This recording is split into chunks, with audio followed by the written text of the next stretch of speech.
So here's something I didn't expect to see. A pair of Levi's 501 shrink to fit jeans in TJ Hughes for £49.99. TJ Hughes is a kind of low end department store in the UK. In addition to selling cheap clothes, it sells kettles and pots and pans and crockery and that kind of thing. I picked them up, not expecting to buy them. I thought the denim looked quite good. Turned them over, looked at the hem, turned them inside out, and lo and behold, they're made of red Selvedge denim. So I thought that was an amazing deal and far too good to pass up. So I'm just going to give you a quick review of the features in these jeans. They're made in China, which I'd never actually seen. I didn't think that Levi's had jeans made in China. They're usually made in the Far East and Japan, of course, but in places like Vietnam and Cambodia. The first thing to note is that the red tab does not say Levi's on it. It simply has an R.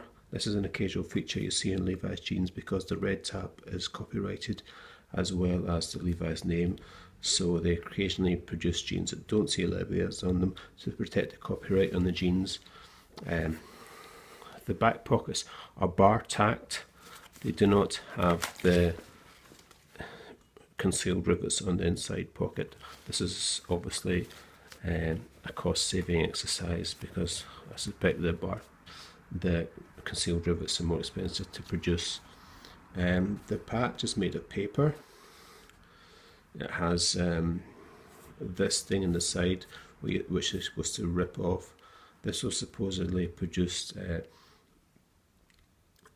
by Levi's so that shops could keep track of the inventory, and when a pair of jeans was sold they would rip it off this bit and they'd be able to keep track of the stock sold. The stitching on the jeans is this orange copper colour throughout. On the Levi's vintage model, they mix between copper colour and yellow stitching. The arcuate is quite a shallow arcuate. It's not that quite deep arcuate you see in many of the modern 501s, which I don't particularly like. On the inside pocket you also see the red Selvedge. I thought they might have scrimped in this because it's a thing that no one sees, but obviously they haven't.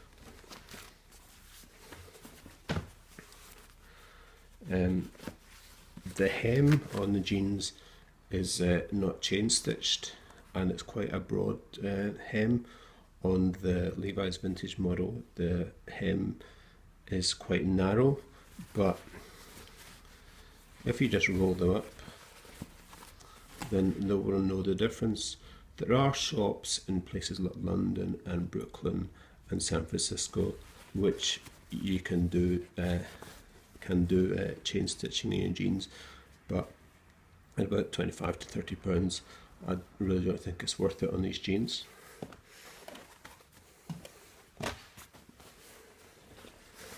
The cut of the jeans is what I would say a traditional 501 cut. It's not loose and it's not particularly tight, which I prefer because if you're buying a pair of 501s, then you want a traditional 501 cut.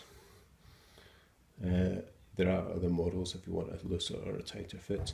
The rise is quite a traditional rise, so I would say that's a medium to high rise. The fly is quite long. It has the nickel buttons on the fly. So I would say that all in all, for £49 these are an excellent buy if you're lucky enough to find a pair. They're obviously not as good as the Levi's vintage model, but at £215 you might think the Levi's vintage are a little bit too expensive.